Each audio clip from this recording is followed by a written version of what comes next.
Oh, here we go. And a pleasant good afternoon to everyone out there in Irish Breakdown land. I am Vince D'Addario. I am the football analyst here at irishbreakdown.com. And with me, as always, is Brian back. He's back today, which is fantastic. Brian Driscoll is the publisher at irishbreakdown.com. And first and foremost, I want to get it out there. Happy Veterans Day to all of the veterans out there. We want to make sure that we, put that out right up front. I have learned over the last 7 months that we have a lot of veterans just in awesome. our audience, which I love. And then obviously current military. But yes, no question. No question. So shout out to everybody out there on Veterans Day. Really appreciate you guys stopping by to hang with us. And of course, for everything that you do for us that I am personally not willing to do myself. So I much appreciated. So we're going to talk some Notre Dame football today, of course, and it is our prediction show. It's Thursday. We're right up against game day. This is our prediction show, and we always start our prediction show with what's at stake. You know, what does this game mean to the big picture for Notre Dame? What does it mean for the big picture in college football? Because Notre Dame is a top 10 team. In the college football playoff. They're a top 7 team, obviously, in the other polls, which now matter not at all, now that the CFP has their playoff rankings out there. So what does this mean for Notre Dame, this game right here with 3 games to play? Brian, this is by far the most important game. Now, of course, your next game is your most important if we want to no, speak, right? I mean, you're absolutely right, because this is the last good team you're going to play. Correct. And that's the point. I mean, I think Stanford is just really falling apart. They weren't very good when Tanner McKee was their quarterback. They're way worse without him. And they're a mess. I mean, so you could go on the road. It's going to be a lot like beating Stanford in 2019, a 4-8 team that stunk. Stanford's 3-6 right now. They play at Oregon State this weekend, home against Cal. Who knows if that game even gets played with all the craziness going out there in California. So they're maybe at best 5-6, right? But most likely a 4-7, 4-6 kind of team. I don't care what you do to them. You could beat them by 50, and it's gonna be like, yeah, okay, well, that's what Utah did to them, right? Right. Georgia Tech's the same deal. Georgia Tech's 3-6. They play Boston College this weekend before they play Notre Dame. Are they going to be able to beat? They're at home, but what's if they beat BC, they're 4-6. Okay, great. If they lose to BC, they're 3-7, and then they play after they play Notre Dame, right? So, I think the only thing you can do the final 2 weekends is get style points, right? So, hey, you know what? Notre Dame's got to blow Georgia Tech out and beat Georgia Tech more convincingly than Georgia beats them, right? Something like that, right? That's the only thing you can gain in the final 2 weekends. This is the last chance you have to beat a team that's got a good record and has some sort of reputation. Now, Virginia obviously is not a top 25 team, and if Notre Dame beats them, they won't end up in the top 25. Agreed. But there's a chance they could go out the last 2 weeks and maybe pull off an upset against Pitt, maybe beat Virginia Tech at home, and all of a sudden they do jump into the top 25. So it's the only team left on your schedule that has any kind of chance at being a top 25 team. And it's an outside chance if Notre Dame beats them the way they should beat them, to be honest with you. They'd have to beat Pitt convincingly and Virginia Tech convincingly. I don't see it happening because when the committee looks at Virginia Tech or Virginia, and this is exactly what you and I are going to discuss during the show, is in all reality, they've played 3 good teams all year, and they lost all 3 of them. Right. I mean, they've literally played 4 teams with a winning record this year. They're 1-3 in those games, and the team that they beat missed a field goal at the end of the game to that would have beat them. And that's Miami. Right. And so they've lost to a North Carolina who's 5-4 by 20. They lost to Wake Forest by 20. They're obviously a ranked team. They lost to BYU by 17 on the road. This is not a great Virginia team, but it's a quality team with a 6-3 record. This is your chance to, if you can pound them the way BYU and Wake Forest and North Carolina did, which you should, then this is a chance for you to really make a splash with the committee. That's what's at stake this week. And obviously the big picture, if you lose, you're out and all that kind of stuff. But, that's a different, that's true of every week. Yeah. It's more about how does a Notre Dame win impact this thing? And to me, that's the deal, is you've got to win, but you got to look good winning. And that doesn't necessarily, Vince, mean a 30, 40-point win. It just means it can be a 10-point win, a 17-point win, whatever. But it's just got to be very clear when the committee watches the game and they do the whole game control nonsense, that you were the better team from start to finish. That's got to be the key in this game. Because look, that's something that matters to this committee, because more than it should. Right. And because look at what they did with Michigan and Michigan State. I mean, bottom line there. Literally, it seems to me like the committee is giving Michigan more credit for that game than they're giving Michigan State. I completely agree with you. Based on their comments. And the president's comment, the athletic director at Iowa, his comment this week when he talked about, because they asked him about that. They had about 30 seconds with the guy, and they asked him about the Michigan State. How do you rank Michigan higher than Michigan State when they, the head-to-head did not. And he's like, well, we had a discussion last week when Michigan State beat Michigan, and there was part of the room that wanted to put Michigan above Michigan State because they're the more complete team when you look at all the numbers, blah, blah, blah. Everyone blah, blah, in that room should have been kicked off the committee that said that. Yeah, I agree. Because what are we playing the games for at this point in time? And I don't want to get too much into the committee thing. I know you guys talked a lot about that again yesterday. I want to focus on this matchup. But I'm just saying it matters. That's part of the what's at stake. Yes, is absolutely. The game control, because this committee, and I've been a big defender of the committee from the beginning, this, but this version of it, which got a lot of turnover this year, is just saying some really dumb things. I mean, it's kind of like, I've hammered the S&P, SP plus, whatever that dumb formula is that Bill Connolly has at ESPN. And, my whole point is sometimes when the formula kicks out something really stupid over and over again, it's time for you to realize that your man-made formula needs to change. Right. And sometimes when I think of the committee, it's kind of like, okay, yeah, we've made some changes, and the people that we have on the committee now just aren't qualified to be on the committee. And they need to make a serious change this offseason, because if there's people advocating for Michigan State to be behind Michigan, the 3 days after Michigan just lost to Michigan State, choked away a 16-point second half lead, and you're going to tell me they're the more complete team, so they deserve to be in, at that point in time, you're just playing politics.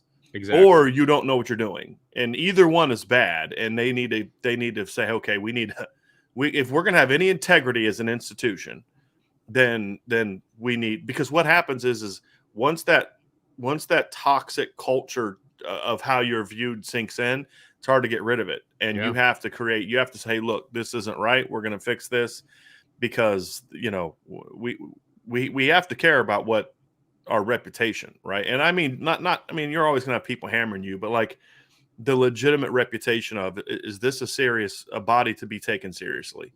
And right now it's hard to do that, but it is the governing body of who determines who's going to play the playoff. And what is very clear, that has to be very clear to Brian Kelly and his staff, is control of the game is important. Yes, exactly. And being a complete team is important. And Notre Dame needs to leave that fresh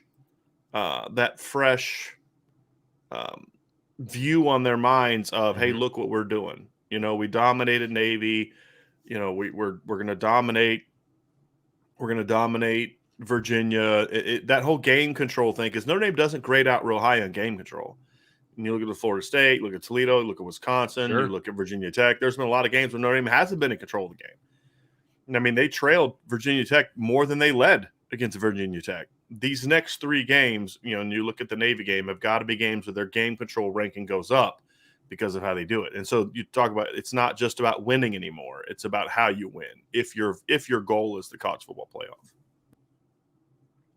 Completely agree. So that's what's at stake. Well, did we talk specifically about what's at stake for Notre Dame as far as the college football playoff? They win this game, they have an opportunity, obviously, I mean, depending on what happens above them, to move up, like that kind of a thing. Well, that's why I'm saying, like, they need to play the way they need to play, because that's the only thing they control. They can't control who loses in front of them and all that other stuff. What you can control is going out there and dominating a team that's good in some areas, but a team that you should whoop convincingly, in my opinion. Yes, if you're the team that everyone keeps telling me this team is, and what I think this team can be, right? If this is a well-coached team, then this is a team that should go out there and smack Virginia, because that's what the 3 well-coached teams they've played so far have done. right? I mean, that's the point. Yeah. Is they've played 3. Miami's got a winning record. Miami's not a well-coached team. They're not. I think North Carolina in some areas is, and I think that BYU definitely is, and I think that Wake Forest definitely is. Well, those teams beat Virginia convincingly, all 3 of them, and Notre Dame needs to do the same thing. Okay, so let's jump into our matchups, Brian. Matchups to watch on offense and defense. You want to go O or D first? Let's start with the Notre Dame defense because ultimately that's the matchup that matters. I mean, you're not kidding. That's that's the matchup. I mean, because the matchup advantages that Notre Dame has against the Virginia defense is like, okay, pick a spot. I know it was kind 10 of out of the 11 spots. You know what I mean? Like, there's really one. only one matchup that has me concerned, and we'll get into that. So let's focus on the defensive one first. Okay, sounds good. So I'll lead off. My first defensive matchup, it's Brennan Armstrong versus the front for Notre Dame, and here's why specifically. We talked yesterday with Sean Davis, and he's like the NASCAR front. I want to see the NASCAR front, from Notre Dame. Speaking about the defensive line, pin your ears back, go get them, kind of thing. And I tend to agree with him. I like that thought process, and moreover, I want them to hit him. I want him to make him uncomfortable. Okay, I am not advocating that they hurt him or anything along those lines. Okay, but he's not going to be 100% if he plays. Okay, it's a rib injury. Those hurt. Okay, they hurt when you breathe at times, right? So make him uncomfortable. If he's going to scramble a little bit, if he gets that first down, a little extra, not extra, but like make sure he feels that he got out of the pocket. You know what I mean? Like, I want to see the front make Brennan Armstrong uncomfortable, because I think that could go a long way to Notre Dame doing what they want to do defensively against Virginia. Because if they knock them out, obviously that is an even bigger deal if they have to put in their backup, because there's a big drop off at that point. But if they can just make him not as effective as he normally is, I mean, he accounts for 420 yards a game by himself. So if you can just make him less effective, you've done your job, in my opinion. So if the front can be effective against Brennan Armstrong, I think they have a very good day. I think they need to just play the front 4 they've been playing and just turn them loose. I think when they've turned their, I don't think they need to go to a smaller, faster D line. They need to put Jordan Patelho on the opposite side. I always like that as a change up. It's a mix up, sure. But when they turn the front 4 loose, the only time Notre Dame struggled to get pass rush this year is when they go with a 3-man front. That's it. And as long as you go to 4-man front and turn Isaiah Foskey loose, look, I'm sorry, I love Coach Freeman, but if this is a game where he's got Isaiah Foskey dropping into coverage of punts, that's a mistake. I believe it is. You've got to turn him loose and let him go.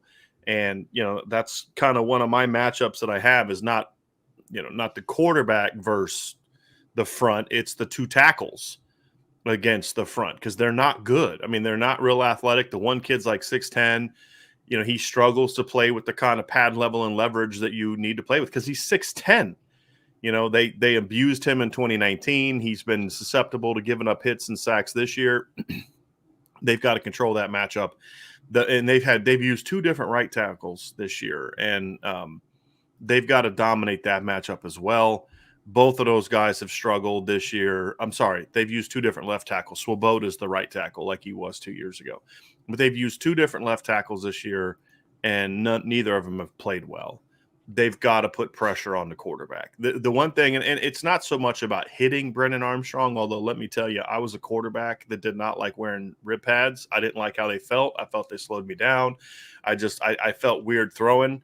So I was one of those idiots that didn't wear them. And so I've had my fair share of rib injuries. Yeah, I mean, it's just every time you inhale, it's like, ooh. Yeah. Ooh, I mean, you can't – trust me, you get out in the game trying to play, and your adrenaline is only going to go so far. That's one of those injuries that your adrenaline doesn't do a whole lot for because you can't breathe. So I think the matchup for the defensive line is also going to be important from the standpoint of they've got to shut down the run. It's not just about the quarterback. They've got to shut down the run because if you're Virginia and you're smart and you want to protect your quarterback, the first thing that you're going to try to do come out in the game is throw Notre Dame off. Because Notre Dame's going to be pinning the ears back thinking stop the pass, stop the pass, stop the pass, right? So what you want to try to do is say, hey, you can't just pin your ears back and come after our quarterback, okay? I think they're going to come out and try to run the ball. Notre Dame's got to say right away, nope, not happening. Right. Sorry, fellas, you're not going to be able to do that. And so to me, that's why that front four matchup is important. My first matchup, Vince, was Marcus Freeman against Robert Anae. And that's the big thing for me. Look, this Virginia team is so incredibly well schemed on offense. I love what they do because they're not a super talented team. They're incredibly well schemed. I mean, just you never know where certain guys are going to line up. They're going to move guys around. They're great at getting isolations. They do. As I broke down their film, I was like, good God, if Notre Dame ran this offense, they'd be scoring 50 points a game because they do so many, like they'll stack, they'll do post-snap switches, they get guys in crosses. Mm-hmm. They're great about using Katuan Thompson, which is my number 2 matchups. I'm going to put these together against the linebackers and safeties. They're great about getting him lined up and finding out how can we use formations and motions and shifts to make sure that he's lined up on a safety or a linebacker, and then we're going to make that guy chase him. I mean, they're so good at that. And so, I mean, that's what an offensive coordinator is supposed to be about. It's like, take your best players, find ways to get them in matchups that work for you, make this defense chase and run and have to guess, okay, hey, this guy went here, that guy went there. We're doing high lows, we're doing crosses, we're doing meshes, We're doing all these kind of things. Make them have to communicate. The more they communicate and the more that they have to talk and switch and do all that stuff, the more prone they are to make a mistake. And that's the things that you got to do. And I love that. Whereas Notre Dame just kind of lines up in their sets and just run their routes, These guys make you think, make you communicate, make you talk. Notre Dame's probably not going to have Kyle Hamilton on Saturday based on what Brian Kelly said today. He has not been medically cleared yet, which makes me think he hasn't practiced yet, which makes me think he's not going to play Saturday. Right. So they're going to have to be on top of their game. And so it's going to be up to Marcus Freeman to make sure his game plan is aggressive, but also one that protects his vulnerable areas because Robert Anae is going to try to expose them. And that's going to be a big key to this game. You're absolutely right. And it's funny because you look at the guys that, on the stat sheet, right, for Virginia, and, you look at some of these names and you're seeing a ton of catches for a lot of these guys. They spread the ball around very, very effectively. And it's guys that you've never heard of because they're like, to your point, Notre Dame's going to they've got better players. Notre Dame has better players, but Virginia, the scheme gets guys open and then those guys do what they need to do. It's not a one trick pony as far as who is the main receiver and all that. They spread it around. And if you're going to take away one area, they're going to abuse you in another area. So it's not just a Cam Hart that needs to be on his, P's and Q's. It's not just one guy that they have to identify every time out of the huddle.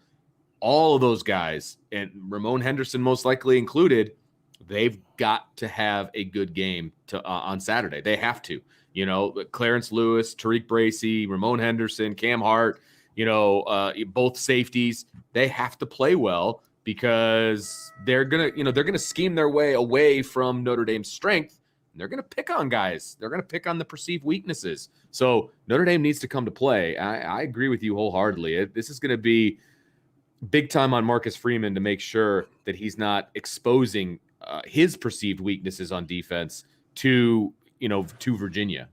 Yeah, I'm going to push back on one thing you said, Vince, about their talent. I don't think Notre Dame necessarily has better players at every spot when it comes to the defense against. I think this is a Virginia team that is not like super talented. Like none of their receivers are David Bell. None of their receivers are Drake London, but they're good. They're good. And the thing is, they have a lot of good players. There's no great players. Like I look at Dontavian Wicks and I don't see a guy that's an NFL player, like first round pick, but I see a good football player that's put up really good numbers. I mean, he's had, I'm looking at his numbers, 5 100+ yard games this season and another with 94. Their tight end is a really good player, Jelani Woods. He's a big kid. He's 6'7". He's a good football player, right? That's a matchup problem.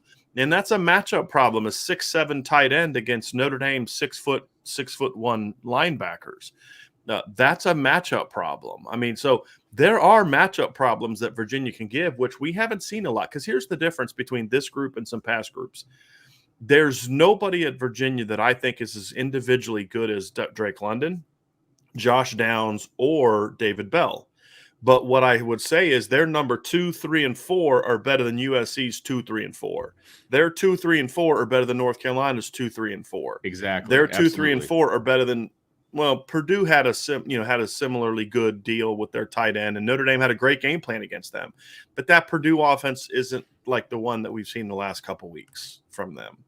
And so to me, that's a concern because, again, Notre Dame's not going to have probably Kyle Hamilton, and they can avoid Cam Hart, and they're going to pick on that. That was my other matchup. We're kind of getting all these matchups into one theme, really. It's a little different this week. But Clarence Lewis and Tariq Bracy against Dontavian Wicks. It's Houston Griffith against Billy Kemp and right. Jelani Woods, and the Notre Dame linebackers against Billy Kemp and Jelani Woods. And there's some concerning matchups in this game, which makes it even more important that Marcus Freeman, number one, mix up his looks, but turn the pressure up. Because what you can't do, Vince, and you know this, you can't just line up and say we're gonna attack you from and be super aggressive and play cover one, because all the post snap switching and all the different things they do, they're going to catch you. And when they catch you in one of those plays, it's going to be a gone. That doesn't mean you can't do those things. It just means you can't only do those things. Right. Absolutely. You have talked to about mix that up. yesterday. Right. Yeah. Right. Notre Dame's defense is going to have to take some chances. I think they're going to have to take some chances. And that's where the defense has to count on the offense to pick them up in case some of those chances don't work. Right. Which they won't. And that's right. the truth. Look, Virginia's going to score. Exactly. Right? Yes. They're going to score right. some. It's just about can you limit those times, and can you, like to your point, can you take some chances? Right. When you look at the games where Virginia Tech has either lost or played competitively, Brendan Armstrong's turned the ball over in each one of those games. Right. He's thrown at least one interception in every one of their losses. He threw 2 against BYU. One of them was bad. I don't know if it was a pick 6, but they ran it back a long way. I can't remember if he took it back to the house or not. He had a couple turnovers against Louisville. They only beat Louisville by 1. Louisville's not very good. He will make mistakes because if you can kind of come up and show a pressure and then smoke, right? So or play off, and then he's thinking he's going to throw a quick slant, and all of a sudden, right at snap, Cam Hart jumps the heck out of that route, something like that. Right? Things like that. You're going to do well. But the other thing too is you're in a bit of a predicament because you're not going to want to leave Clarence Lewis on an island. So you're going to want to help him with your safety, but then that puts your linebackers and your rovers in matchups against Billy Kemp and the tight ends. And so they're just, without Kyle Hamilton, it just puts you in a really tough spot. Agreed. And that's what makes this a challenge. And so those are the, Katuan Thompson against the linebackers and the safeties is a matchup that concerns me. Dontavian Wicks against Clarence Lewis and Tariq Bracy is a matchup that concerns me. That's why Marcus Freeman has to be on point, and that's why the defensive line has to be on point. And there's 2 players specifically that in this game have to bring it. This is a money game for Isaiah Foskey and Jason Adamiola. It is. This is a spotlight game. It's a big game. It's your team. It needs it. It's a good team. It's a great quarterback. It's an explosive offense. You've got to show, those 2 guys got to show that, hey, we can dominate a game. We can take a game over. We can neutralize what this team does because of how we play. We can neutralize the pass game because we dominated the point of attack. I don't care how good your quarterback is. If he's having to hit the top of his drop and move away from me, he's not going to be as effective. And so to me, that matchup, Notre Dame has an even bigger advantage there than what Virginia has on the perimeter, in my opinion. And so that they've got to win. That's how you win these games, right? Yeah. Is your matchup advantages play better than the areas where the other team has a matchup advantage. Sure. I kind of gave away my next matchup as I was talking earlier, but I had Lewis and Bracy versus the depth of this wide receiving core, and I think it's going to be very, very important how they play in this game. Look, we've seen in the past that teams will pick on Clarence Lewis, right? They're going to pick on him again, right? And so he's going to have to step up. And I do think he has played better the last couple of games. But I also think that he's going to have an opportunity to prove some people wrong or prove them right in this game. I think he's going to get picked on. And so that's a matchup that I'm going to be paying really close attention to in this game. Absolutely. Yeah, Dontavian Wicks and Rayshon Henry are going to be used to go after him all game. Absolutely. And And wouldn't Tariq you? Bracy. I mean, And wouldn't Tariq you? Bracy, because they're going to use their bigger course. receivers, because that's what worked for them in 2019 is Tariq was in great position against their receivers back then.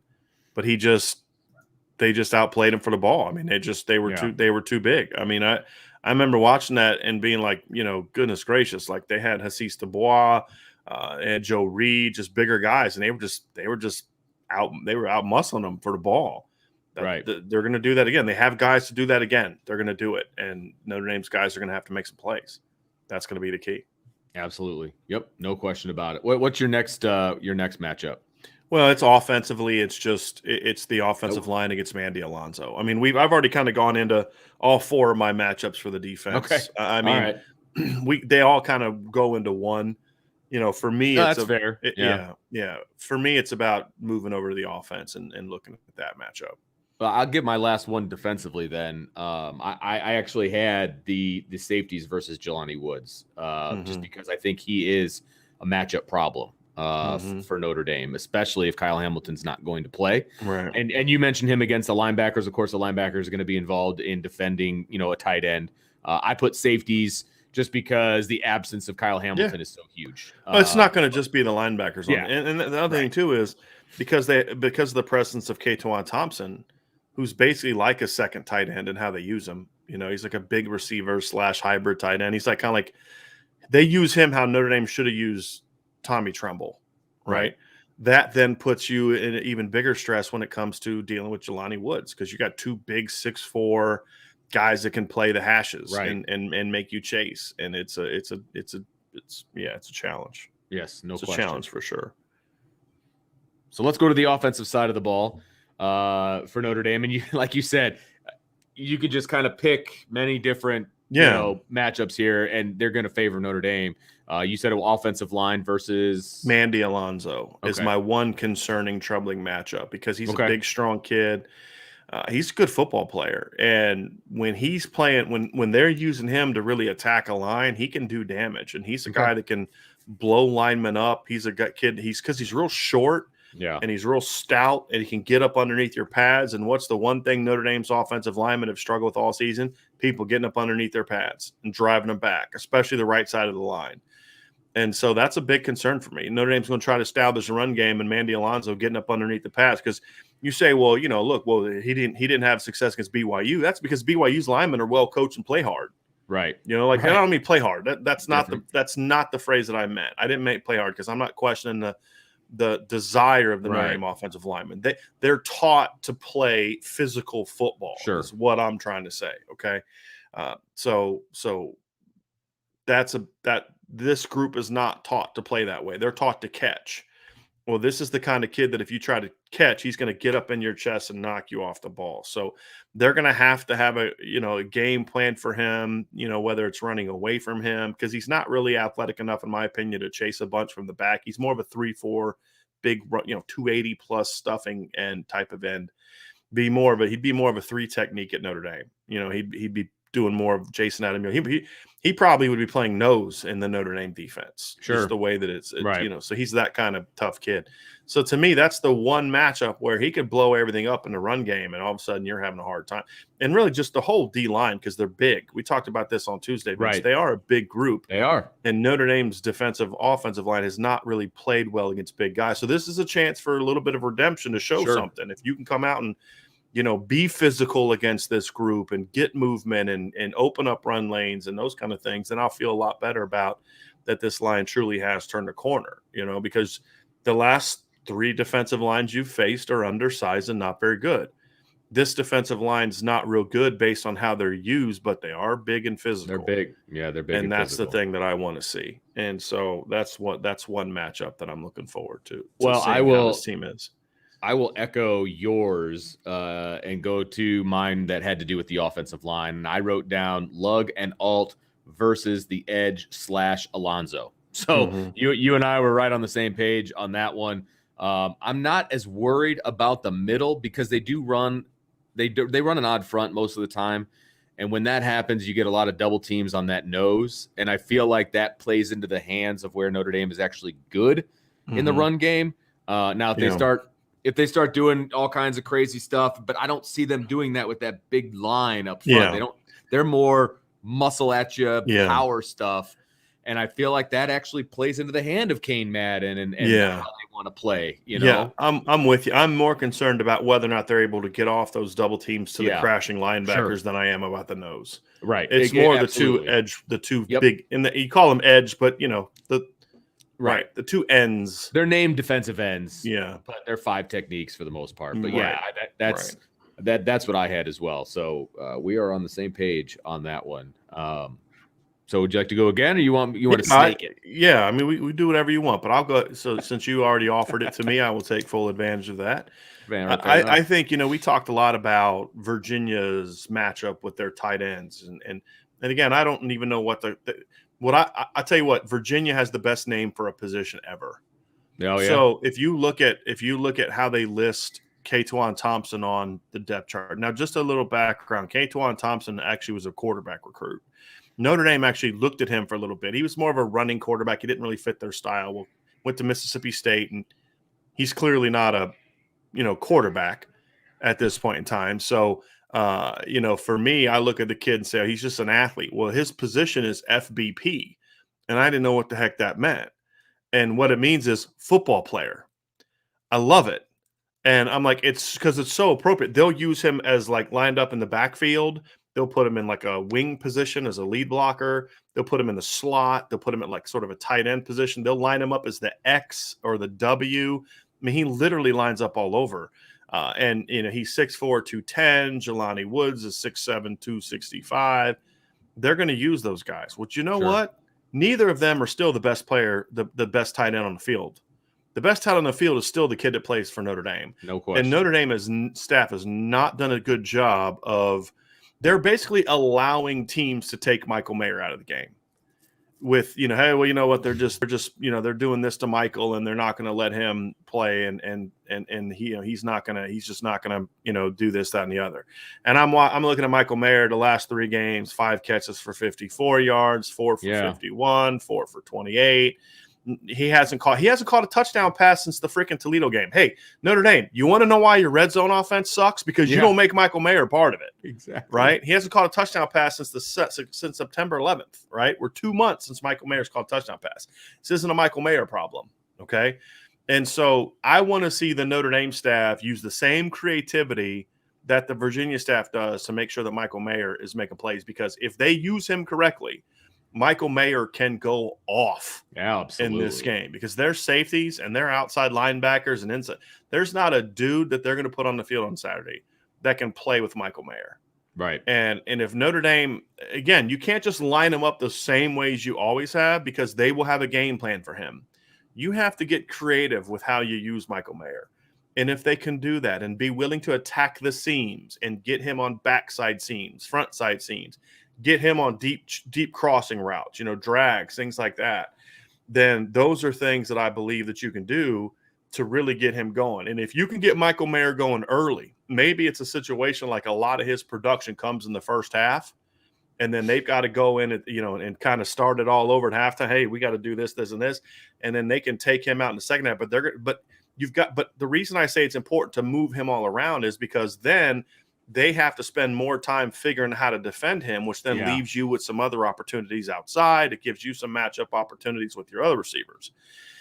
And so to me, that's why it's so important to be creative with how you use him. Mm-hmm. And if you use that and you take advantage of the fact that you have a significant matchup advantage with him against anybody they're going to match him up against. So don't let them game plan him out of the game. Then you're going to have success. And then that opens up opportunities for Lorenzo Styles and Kevin Austin and Braden Lindsey and Kyron Williams and Chris Tyree out of the backfield. So to me, that's the biggest matchup for Notre Dame, is how you use him is going to determine how you're able to take advantage of some of those other matchups, in my opinion. It's funny that you should mention some of those other matchups, because I had Lorenzo Styles versus question mark. So basically, which of the 6 guys that they continually drop into coverage is going to cover Lorenzo Styles, but more so that I'm not worried about who they put on Lorenzo Styles. And I'm not even worried about it. I'm interested to see how he does with the increased workload, right? With Avery Davis going out, it's basically, I mean, what was it? Avery Davis had 44 snaps and Lorenzo Styles had like 14, and that's going to get flipped on its head, obviously, because Davis is out. So how does Lorenzo Styles do, in his first extended playing time for Notre Dame? And what does it look like with him in the slot? I think they can do all kinds of fun stuff with him. And I feel like this is the perfect game for him to get that opportunity because of the way this defense plays. I think he's going to be open, and he's going to get opportunity to with the ball in space. And I'm excited to see 21 with the ball in space against this defense. I think this could be a little bit of a coming out party for him. And I realize he's had some electric plays and he's done some great things. I think this could really be something fun to watch with Lorenzo Styles. So he's going to be somebody I'll be keeping my eye on. Yeah, that's going to be an interesting one. And how Notre Dame uses him. See, so much of this, the reason I don't really have any other matchups, Vince, is because, as I said before, there's really nobody that concerns me. Even USC's bad defense, there's they had a couple good corners, and North Carolina had some good corners, even though Kyler McMichael ended up not playing that game. Tony Grimes' talent. This team just does not have any talent on defense in the back eight. Gotcha. Noah Taylor 2 years ago I liked a lot. Joey Blunt 2 years ago I liked a lot. Neither of those guys are worth a darn right now, because I think part of it is because how they're being used. But, to me, it's just about, look, you've got playmakers, and we'll get into this in your keys to the game. And that's why I'm going to focus more on the offense when it comes to the keys to the game than matchups, because there's nowhere where Virginia has a matchup over you outside of Mandy Alonso. Right. Well, that's it. Yeah. The only other key that I had, or the matchup that I had, and it sounds a little ridiculous, but I'm dead serious. It's the offense versus themselves. This is a game. This is a game where you should be effective in whatever it is that you want to do, but you have to do it at a high level. And I know that sounds silly, but there's nobody when Notre Dame's offense is on the field. The only group of people that can stop Notre Dame's offense is Notre Dame's offense, and so they're kind of competing against themselves, in my opinion. Well, and I have that more as a key to the game than a matchup. That's fair, yeah. For me, yeah. Yep. Cool. Speaking keys to the game. Yeah, speaking of keys to the game. Speaking of keys to the game, let's jump right into our keys to the game. We're going to snake it. We're going to go offense first with our keys to the game, Brian. Okay. So give me your first offensive key to victory for Notre Dame. Well, it's be aggressive. I mean, and that's the big thing is like what the I see a lot of people saying this to me, and it's the reason it concerns me is not that people say it, because people say lots of things, and there's all types of different Notre Dame fans with different opinions, and that's one of the things that makes this fun, right?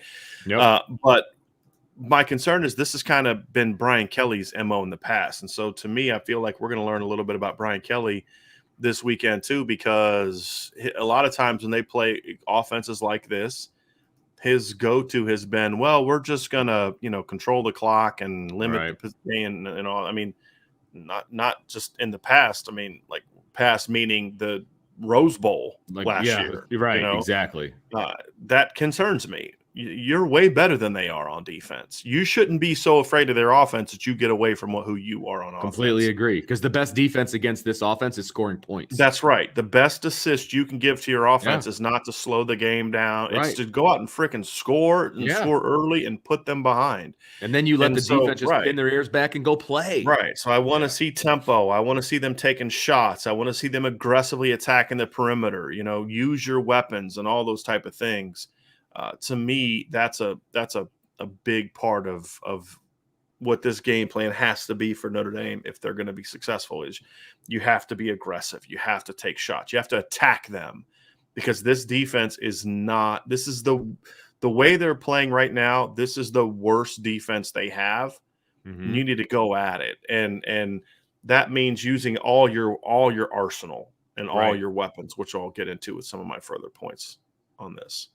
Could not agree more. I have execute written down, and what that means to me is you execute the offense at its highest optimal level, which means going tempo and all of those different things that you just outlined. So I'm not going to repeat everything that you just said, but that's my number one. You have to execute.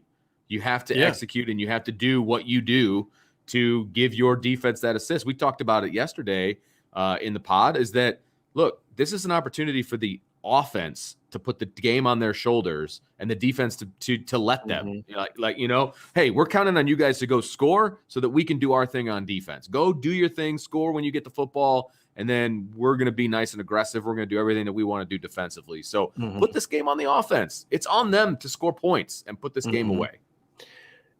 That was my last point. Not that it's the least important. It's just sort of the culmination of all of it. I have play smart, execute. Don't do stupid things, right? Like, don't force a shot, right? If Tommy Reese calls a shot and it's not there, don't be afraid to take the check down, because those sometimes will end up being big plays for you. Don't make silly coaching mistakes. You know what I mean? Like, don't put your team in a bad spot, but then the players have to execute it, right? And you can't go out there. You can't have the stupid false starts that they've had to start drives, right? Like, you can't have drop passes. You can't have the missed reads where you're, I remember one of the things that drove me nuts in the 2019 game, and we saw it a little bit from Jack Cohn last week. But in 2019, I mean, Cole Kmet should have had 12 catches for 250 yards in that game. I mean, he was so often wide open down the middle of the field, and Ian Book just never looked at him. And that's what kept that game close until the defense took it over in the second half. Jack Cohn made some similar mistakes last week. You can't do that this week. When it's open, you got to take those shots. You got to take those opportunities. I agree completely. Yep. Could not agree more. Because you can't afford to have like the sluggish starts like they had last week. Like, I was doing research this week, Vince. It is insane. Do you know how many points Notre Dame has scored in the first quarter this season in 9 games? Do you know how many points they've scored in the entire first quarter all season? 14. Okay, now you're just being absurd. 28. 28. They've scored 28 points in the first quarter of the season. Man. Yeah, they haven't scored I was looking at it earlier. They haven't scored they've scored once in the first quarter, I think.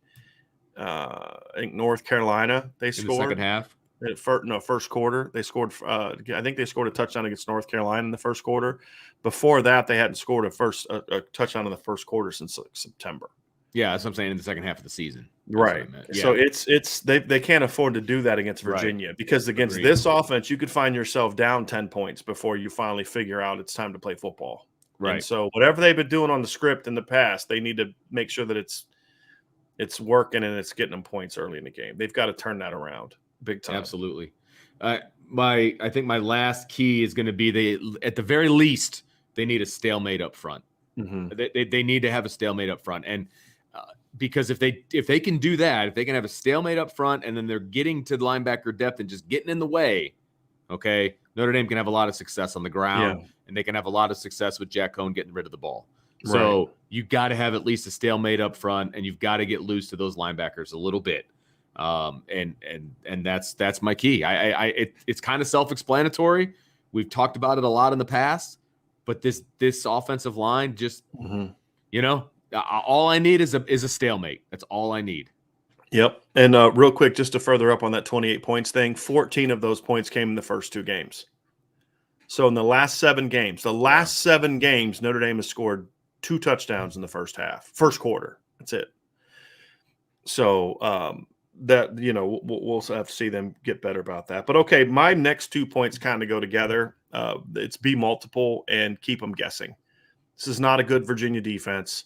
Right. What you can't do is what you've done every week, which is allow teams to just kind of play base defense because you're just going to do your stuff. You've got to get creative. Because you're forced to now. You don't have Avery Davis. You're down to basically 4 receivers you can use. You don't throw to your second tight end like ever. The only time they threw to their second tight end was when he replaced the first tight end, and he was then the first tight end, right? And that was George Takis against Virginia Tech when Michael Mayer couldn't play. And then my final point is use your backs and your tight ends, right? So you got to be multiple, be diverse. We had a super chat up here. From Garth Cassidy. Said, Brian and Vince, I have Michael Mayer playing the W this game and Takis playing tight end with the limited receivers. That is how I am rolling the rest of the season. Strongly disagree with that. Would I use Michael Mayer as the W at times? Absolutely. Would I go 12 personnel and move those guys around? Yes, that is something to do.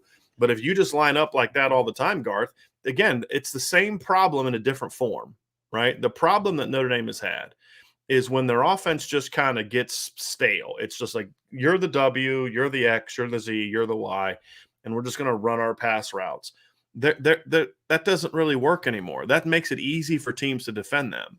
Yeah. What good teams do is you don't know where my bet, and we've explained this every time we've played a team with a good, we've seen Notre Dame play a team with a good receiver is, USC did a great job. Notre Dame tried to take Drake London out of the game, but you never know where he's going to line up. Purdue did the same thing with David Bell. And you watch what David Bell's been doing to teams this year. I mean, it's like, look what he did to Michigan State. Look what he did to every team he's played. It's because you never know where he's going to be. And you can't just put Michael Mayer in the W, because then they're going to take him out of the game. And that's been the problem. That's the reason Michael Mayer has not caught a touchdown since the second game of the season. It's the reason Michael Mayer, as talented as he is, hasn't been able to dominate games recently. It's not the injury. He's been athletically, you watch him the last couple games, he's fine. Right. You're not doing enough to creatively use him to exploit teams. That's the problem.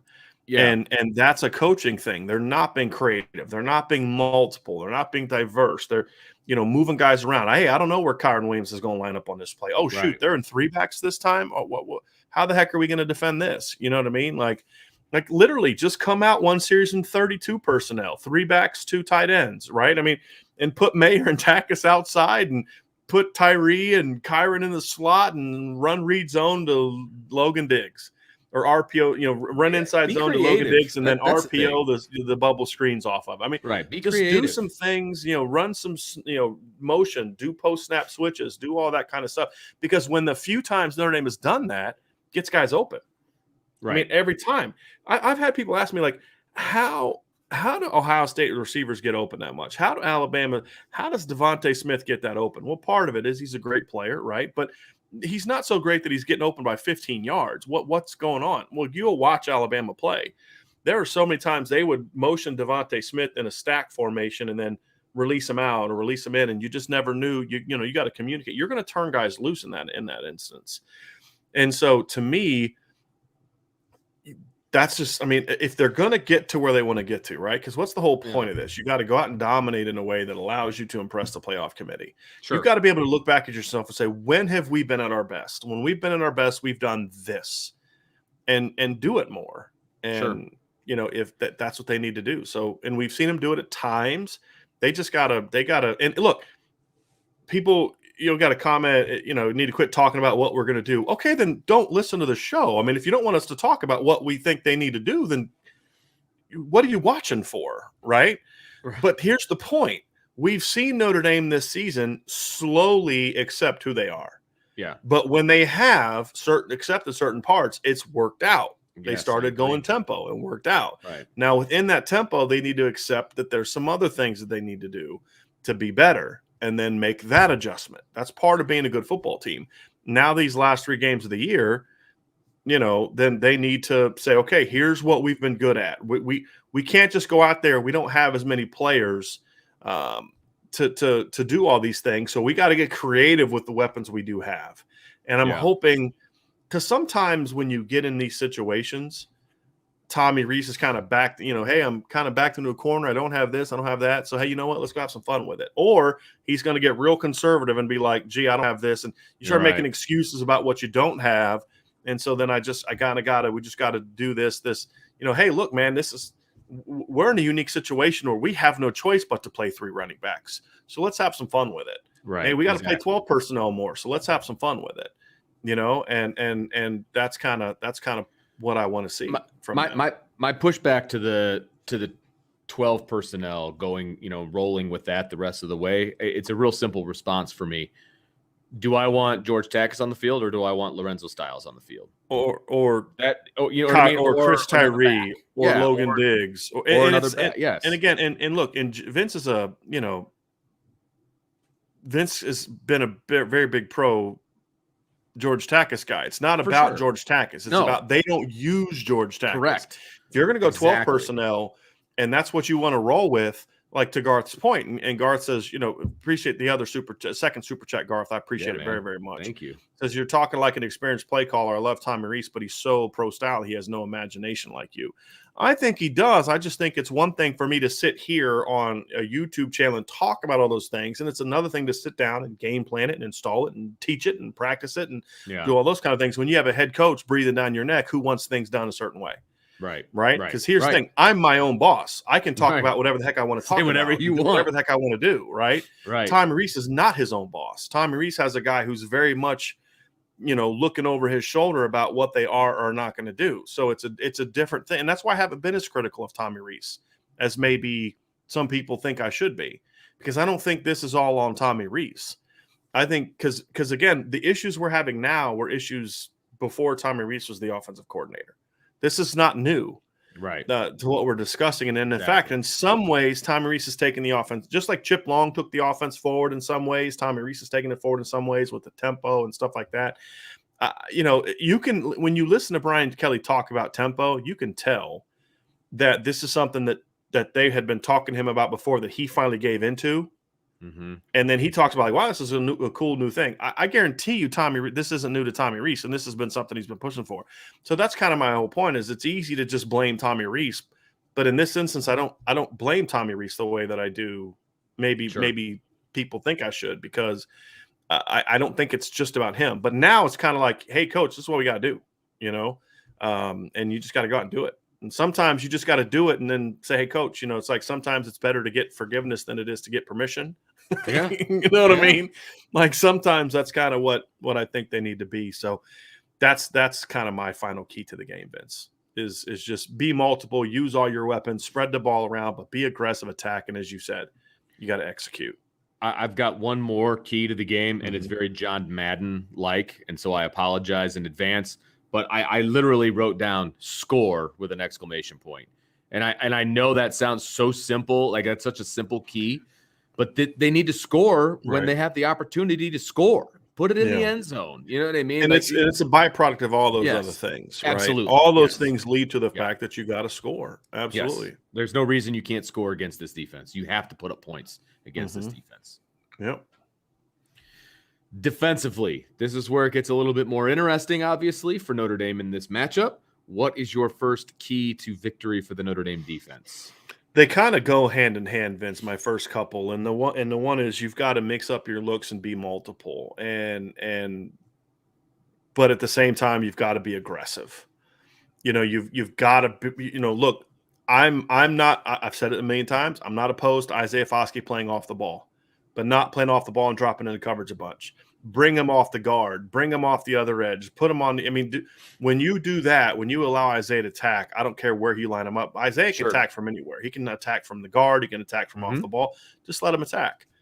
But mix up your looks, and then here's the thing: is then when you do occasionally drop him, like if he's just bashing the Virginia line the whole first quarter, and he's got 2-3 quarterback hits on Brennan Armstrong.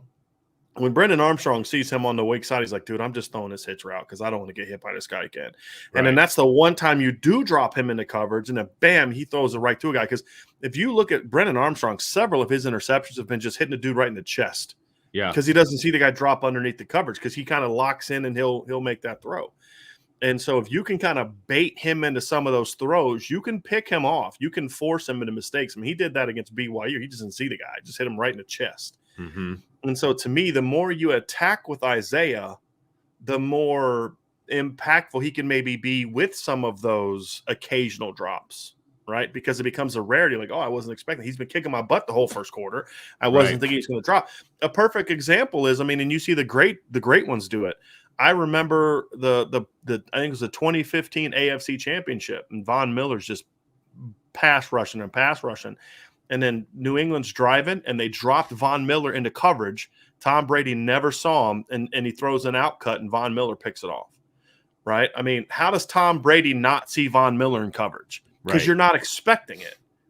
And so that's kind of my thing. But be aggressive. Attack with your front. The thing is, your front is so good, and their blockers aren't good enough to where you don't got to bring 5, 6, 7 guys. You just got to turn your front 4 loose. Yep. And so those are keys to me. And then my final key, Vince, tackle. and no mistakes, right? You can't you got to make Virginia earn every yard and every point they get. No blown coverages. No, you've got a guy tackled for a 3-yard loss and you miss him and it becomes a 15-yard game. You got to play clean football. If you play clean football, you'll be able to make enough plays to keep them in check. That's going to be a big key for me. All right, since you just rolled through all of yours, I'll roll through all of mine. I just want to get to the predictions because I know you're on a little bit of a time limit. Totally get it. I totally understand. I'm going to start kind of where you left off. I have don't let them run. You got to tackle. You know, don't be so focused on Virginia's pass game that you just allow them to get chunk yards in the run game, right?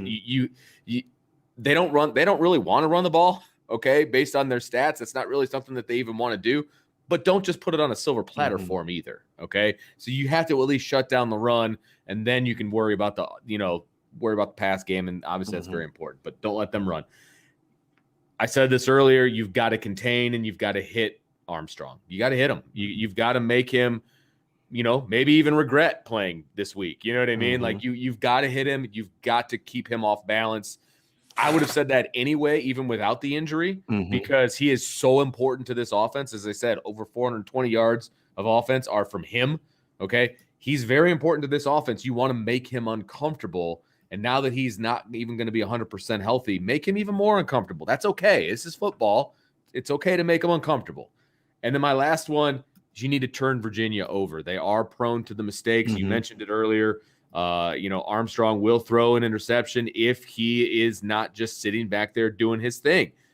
You have to turn them over, whether it's an interception, whether it's a strip, whatever the case may be. They are prone to the turnovers, and Notre Dame's really good at getting turnovers. So Notre Dame needs to continue that, and they need to continue making Virginia vulnerable to turnovers. They've got to turn Virginia over.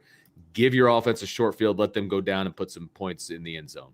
Yeah, they've turned it over 13 times this season. Right. They turned it over twice against North Carolina, twice against Wake Forest, 3 times against BYU. It's 8 picks out of those 13 too. Yeah. So, and then the other game another game they turned it over twice was against Louisville, and they beat Louisville by 1. That's it. Right. Notre Dame's way better than Louisville. Absolutely. Got to turn them over. Yep. Absolutely. They've lost 5 fumbles and thrown 8 picks, so they'll turn it over in multiple ways. But you got to be aggressive and smart. Agree with you completely, Vince. Prediction time, Brian. That is where we are at. I believe I go first when we do predictions, so I will go ahead. Well, there it is. You've got Notre Dame getting the 50 burger. I like that. I was real close. You got them scoring one more touchdown. BYU scored 6 points against this team. Okay, I mean, know that, but when I put Georgia Tech scored 40 on this team. Look, when I get my hopes up for what Notre Dame can do offensively, they generally let me down. They do. Okay? They do. So. And I'm fully expecting them to flip this number and score 25. I mean that, they got to score. Right. But you guys, you and I are only a touchdown different, right? I think that they should and they will get into the 40s. If they get into the 50s, will it surprise me? No, I said that yesterday. I would not be surprised. We got a lot of pushback when Sean said you put 50 on the board in the locker room. You said this is the goal. This is where we want to be. We want to be over 50 in the game. Yeah, it got a lot of pushback from everybody in the chat, but he's right. That's the goal, and if you come up short and you hit 45, okay. I still think you're going to win the ball game, right? I think, Notre Dame's going to give up a little bit defensively, and they're going to let, Virginia into the end zone. Virginia's a good offense, and that's okay, right? But if you keep Virginia under 30, that's a win for Notre Dame. I said it yesterday. I'll say it again. You keep them under 30, I think Notre Dame wins this one. I want to respond to something real quick. Mike Gardner said BYU has 26-year-old grown men playing for him. You're correct. They have 26-year-old grown men who had not scored more than 35 points in an entire game coming into that. Until Virginia. Yeah. Yes, they scored 35 against South Florida. They scored 34 against Utah State. They scored 21 points against Washington State the week before. Washington State. Okay, Washington State. To me, the key to this game is the first quarter. And if Notre Dame doesn't come out just smoking in the first quarter, then this is not going to have any chance of happening. This is me kind of going with a best case scenario in that I actually see this score, that score right there. I see that score, but Virginia scoring last. Like I think this game should be pure domination because Virginia's a bit of a wounded team. I think that Notre Dame is going to finally defensively say, okay, let's attack. Let's not let them just go up and down the field. Let's attack. Let's get back to the team that was forcing turnovers early in the year. And offensively, I think Tom Reese is going to come out. And as we're talking, Vince, why don't you go through and I'm throwing them up. Kind of throw those up. I think the offense is going to finally come out and say, okay, it's time to get this thing going. Right. I think the team realizes that, hey, we want to. I think this team wants. I think these players want a shot at redemption. I think they believe they're a playoff team, and they know to get there they got to come out and whoop some people. I think Jack Cohn and Tyler Buckner combination is going to be lethal. I think that we're going to see Michael Mayer. I think I'm hopeful. This is more me hoping than me predicting. I'm hoping that they come out and use Michael Mayer. I'm hoping that they mix things up. I'm hoping that Kevin Austin last week is a breakout in the beginning of things to come. I'm hoping that now that Chris Tyree is back and healthy and good to go, that you use all those players correctly. And I'm hoping that Tommy Reese is aggressive. That's what I want to see, because if this team plays to its potential, Vince, then this is the kind of thing that should happen. And that's what I want to see. But it's got to be about trust your players. That's the biggest thing. My biggest advice to Marcus Freeman and Tommy Reese: trust your players, and then and then be aggressive. If you trust your players, you're going to be aggressive. Coaches that trust their players attack. I've always felt that. Coaches that kind of play ball control and do some of these conservative things, it's because you don't trust your players. Okay, Yeah. Trust your players, and then protect them where you need to protect them. But trust them and let them go out and attack. And if you do that, I think Notre Dame can and should get the kind of impressive victory that they need. That's how I see this one going. But it's going to have to be. We're going to know after the first 15 minutes if Notre Dame is just going to keep doing what they've been doing, or if they're going to come out and do that. I like that. If the Irish score 50 or more, I'm buying a hat from IB. I mean, I can't believe I got to bribe you into Notre Dame scoring 50 by a hat, Mike. Come on, man. Those hats are sweet. But yes, I'm going to hold you to that. Vince, put that back up. I'm taking a screenshot of this bad boy. All right. So I got a screenshot now of Mike Gardner. So it is now saved, and you can't escape it, Mike. But I appreciate you, Mike. Mike's That's been awesome. in our shows a long time, so I appreciate that. I should say you have to buy 26 hats, since your little 26-year-old comment about BYU. So this is the strangest comment I've seen. I just want a good, close game. Why the heck would you want a close game? At all. I don't want a close game at all. I want a blowout. Nope. I want this thing to be over. I want this to be. Like I want early. There was a really good conversation on our message board where the question was, when was the last time Notre Dame played a complete game? And the consensus was, I think North Carolina last year is probably the closest we've seen.